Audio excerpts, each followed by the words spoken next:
Russia అధ్యక్షుడు Vladimir Putin భారత ప్రధానమంత్రి నరేంద్ర మోదీ గారికి ఫోన్ చేశారు. అంటే మీకు అలాస్కా సబ్మిట్ అయిన తరువాత Vladimir Putin Donald Trump Alaska అనబడే ప్రాంతంలో వీళ్ళు కలిశారు. యుక్రెయిన్ యుద్ధాన్ని ఎలా ఆపాలి అంటే ఆ పీస్ టాక్ అని అంటారు చూసారా, దానికి సంబంధించి 2.5 గంటల సేపు ఒక మ్యారథాన్ మీటింగ్ 3 to 3 ఇటు ముగ్గురు అటు ముగ్గురు మాట్లాడుకున్నారు. ఇది అయిన తరువాత ఎవరి దారిన వాళ్ళు వెళ్ళిపోయారు. నెక్స్ట్ డే మీరు చూశారనుకోండి, వ్లాదిమిర్ పుతిన్ తన ఉన్నత అధికారులలో, ఇందులో మంత్రులు కూడా ఉన్నారు, మీకు ఫారిన్ మినిస్టర్ సెర్గే లావ్రోవ్ ఉన్నారు, అలాగే వాళ్ళ డిఫెన్స్ మంత్రి, మీకు పూర్వ ప్రధానమంత్రి, వీళ్ళందరూ కూర్చొని ఉన్నారు. ఏం జరిగింది, డొనాల్డ్ ట్రంప్తో నేను ఏం మాట్లాడాను వివరణ ఇచ్చారు. దాని తరువాత మీరు గమనించారు అనుకోండి, ఈ ప్రపంచంలో ఒకే ఒక నాయకుడు, అతనికి వ్లాదిమిర్ పుతిన్ ఫోన్ చేయడం. సో మనం గొప్పగా చెప్పుకోవాలి. అలాస్కా సబ్మిట్కి సంబంధించిన వివరణ అనేది పుతిన్ ఇంకొక నాయకుడికి ఇస్తున్నారు అంటే అది మీకు నరేంద్ర మోదీ గారు మాత్రమే.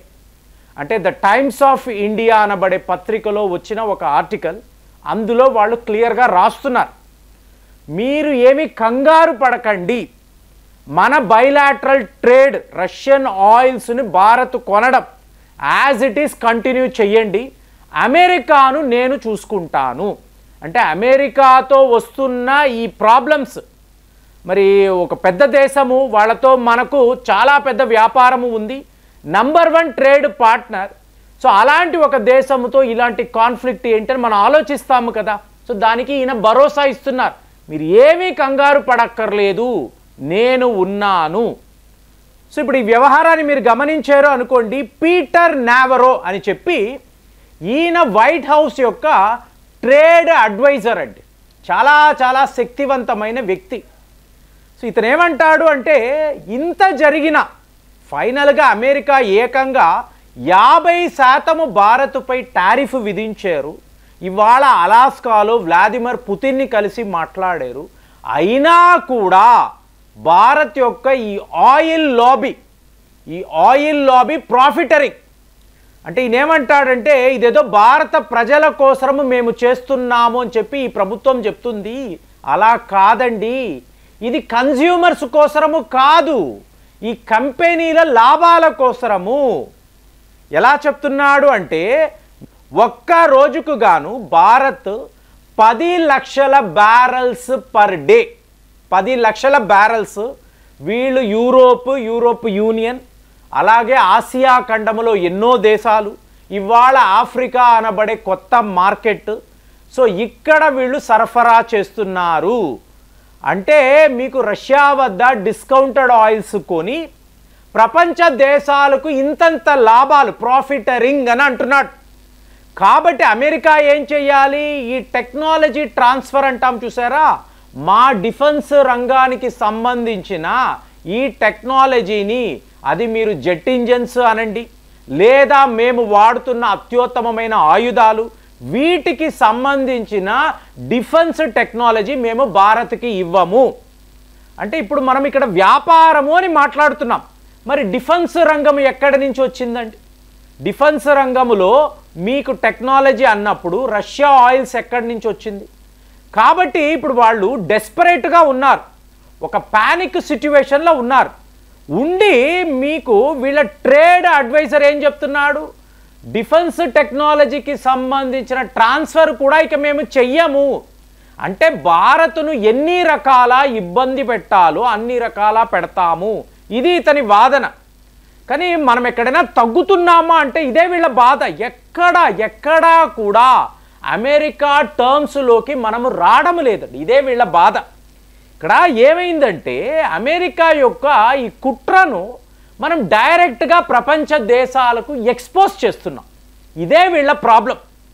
ఇప్పుడు మోదీ గారు ఏమంటున్నారు, నా ప్రాణాలే పోయినా నాకు మన రైతులే ముఖ్యము, డైరీ ఫార్మర్స్ను కాపాడడానికి ఎంత దూరమైనా వెళతాను, జెనెటికలీ మాడిఫైడ్ ఆర్గానిజమ్స్. ఇప్పుడు బీటీ కాటన్ అని మాట్లాడాం. ఈ పత్తి రైతులు ఎన్ని రకాలుగా వీళ్ళు ఇబ్బందులు పడ్డారు. ఇదంతా ఎక్కడ? యూరోప్, అమెరికా నుంచి వచ్చినవే కదా. ఇవాళ సరిగ్గా అదే విధానం. సో ఇప్పుడు ప్రపంచ స్థాయిలో ఉండే బ్రిక్స్ దేశాలు అనండి, ఏసియన్ కంట్రీస్, వీళ్ళందరూ ఏంటి, ఓహో ఈ జిఎంఓ వల్ల ఇంతంత నష్టాలు జరుగుతాయా, మన రైతుల జీవితాలు అతలాకుతలం అయిపోతాయా? నో, ఇది జరగడానికి వీల్లేదు. భారత్ క్లియర్గా చెప్తుంది, జిఎంఓ వల్ల ప్రపంచానికి ముప్పు, మనము ఎవరము కూడా అంటే అమెరికా యొక్క ఈ కుట్రను మనము లిటరల్గా ఎక్స్పోజ్ చేయడం, ప్రపంచానికి చూపించడం. ఇప్పుడు రష్యన్ ఆయిల్స్ అన్నారు, మరి మీరేం చేస్తున్నారు? యూరోప్ యూనియన్ ఏం చేస్తుంది? చూపిస్తున్నాం కదా. జైశంకర్ గారు, మోదీ గారు ఎక్కడికి వెళ్ళినా ఈ అమెరికా యొక్క డబుల్ స్టాండర్డ్స్, హిపోక్రసీని ఎక్స్పోజ్ చేయడం వాళ్ళు తట్టుకోలేకపోతున్నారు. ఇన్ని రకాల ఇన్నేళ్ల పాటి ప్రపంచాన్ని మేము మోసము చేస్తూనే వస్తున్నాం. ఇవాళ సడన్గా ఇప్పుడు రష్యా యుద్ధము అన్నారండి, ఎవరు మొదలుపెట్టారు? అమెరికానే కదా. అమెరికా లేకుండా ఎవరు యుద్ధాలు చెయ్యరు కదా. అలాంటిది అమెరికా యూరోప్ యూనియన్ని ఇందులో ఇరికించింది. సో ఆటోమేటిక్గా రష్యాపై శాంక్షన్స్ అన్నారు. యూరోప్ యూనియన్ వాళ్ళు కూడా ఆవేశపడి శాంక్షన్స్ విధించారు. ఇవాళ ఎనర్జీ రావడం లేదు, గ్యాస్, ఆయిల్స్ యూరోప్ యూనియన్ దేశాలకు రావడం లేదు. అమెరికా వాడేమంటాడు, మా దగ్గర కొనుక్కోండి అంటాడు. అంటే మళ్ళీ ఇక్కడ చూడండి వ్యాపారం. మరి యూరోప్ యూనియన్ వాళ్ళు మీది చాలా కాస్ట్లీ కదండి, ఇంతంత ధరలు పెట్టి మేము కొనలేము కదా అంటే వేరే మార్గమే లేదు కదా. రష్యాతో యుద్ధం అండి, చూడండి వీడే మొదలుపెట్టి ఇవాళ రష్యాతో యుద్ధము, మీరు శాంక్షన్స్ విధించారు, మరి ఎక్కడ మీరు ఆయిల్స్ కొంటారు? ఈ పెట్రోలియం ప్రోడక్ట్స్ ఎక్కడ కొంటారు?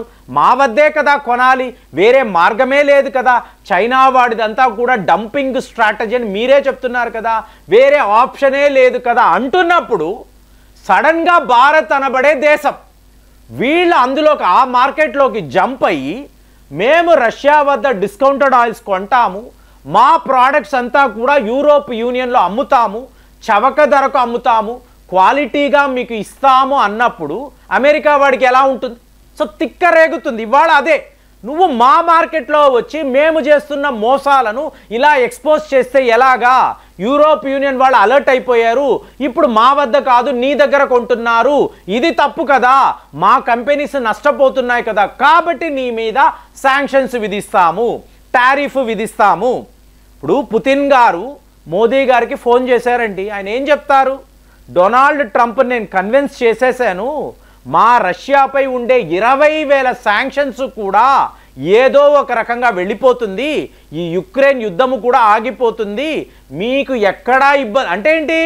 రష్యా మీద ఉండే శాంక్షన్సే వీళ్ళు తీసేసినప్పుడు ఇక భారత్ మీద ఏమి శాంక్షన్స్ విధిస్తారు? ఇష్యూ అంతా రష్యన్ ఆయిలే కదా. సో ఇప్పుడు ఆ రష్యన్ ఆయిలే పక్కకి వెళ్ళిపోయింది, ఏ ప్రాబ్లము లేదు, రష్యా మీద శాంక్షన్సే లేవు, వాళ్ళు యూరోప్ యూనియన్కి అమ్ముకుంటారు, భారత్కి అమ్ముకుంటారు, జీడిపిలో హయ్యెస్ట్ లెవెల్లో వాళ్ళు ఎదిగిపోతారు. సో ఇదంతా జరగకూడదు అనుకోండి, ఒక్క భారత్ మీదే. ఇప్పుడు మీరు చూసారు అనుకోండి, మీకు వాళ్ళ సెనేటర్స్ పుతిన్ అలాస్కా దాకా రావడానికి ఒకే ఒక కారణం, వాళ్ళు చెప్తున్న ఒకే ఒక కారణము, మనము భారత్ పైన టారిఫ్ విధించేము, శాంక్షన్స్ అని వాళ్ళని భయపెడుతున్నాము, రష్యన్ ఆయిల్స్ కొనకూడదని ఒత్తిడి తీసుకొస్తున్నాము. సో దీన్ని స్మూత్ చేయడానికి, డొనాల్డ్ ట్రంప్ని కవరప్ చేయడానికే పుతిన్ గారు అలాస్కా దాకా వచ్చారు, వేరే ఏ కారణాలు లేవు. ఇక్కడ యుక్రెయిన్ యుద్ధము, 6 పాయింట్ ఎజెండాస్ ఇవన్నీ ఉన్నా కూడా ఈయన లిటరల్గా భారత్ కోసమే అక్కడికి వచ్చారని వాళ్ళు ఓపెన్గా మాట్లాడుతున్నారు. కాబట్టే భారత్ మీద ఇంకా కూడా మనం ఒత్తిడి తీసుకురావాలి అని చెప్పి వాళ్ళు డొనాల్డ్ ట్రంప్ మీద ఒత్తిడి తీసుకొస్తున్నారు. మరి ఇదంతా జరిగేదా అంటే ఇండియన్ ఆయిల్ కంపెనీ నిన్న ఒక స్టేట్మెంట్ ఇస్తున్నారు, మాకు ఏమీ తెలియదండి, ప్రభుత్వం నుంచి ఎటువంటి ఇన్స్ట్రక్షన్స్ మాకు రాలేదు, మేము రష్యన్ ఆయిల్స్ కొంటూనే ఉంటాము, మాకు చవక ధరకు వస్తుంది, మంచి లాభాలు వస్తున్నాయి, మా ప్రోడక్ట్స్ ప్రపంచ స్థాయిలో మేము అమ్ముకోగలుగుతున్నాము, కాబట్టి ఇందులో నో కాంప్రమైజ్. అమెరికా మా మీద శాంక్షన్సే విధించినా కూడా మేము రష్యన్ ఆయిల్స్ కొనడము అనేది ఆపము అని క్లియర్గా ఇండియన్ ఆయిల్ వాళ్ళు చెప్పడంతో అమెరికా వాడికి ఏం అర్థం కావడం లేదు. అంటే వ్లాదిమిర్ పుతిన్ మోదీ గారితో మాట్లాడారు అన్నప్పుడు ఈ భరోసా ఏ స్థాయిలో ఉందంటే ఒక కంపెనీ కూడా చెప్తుంది మేము అమెరికాకు భయపడము అని. మరి ఇప్పుడు అమెరికాలో ఈ పానిక్ బటన్ని వాళ్ళు నొక్కారు కదా. రష్యా భారత్ విషయంలో వీళ్ళు చెయ్యగలిగింది ఏమిటి? ఏమీ లేదు. మరి మీకేమైనా అనిపిస్తుందా? కామెంట్స్లో రాయండి. మళ్ళీ వచ్చే వీడియోలో కలుద్దాం. జై హింద్.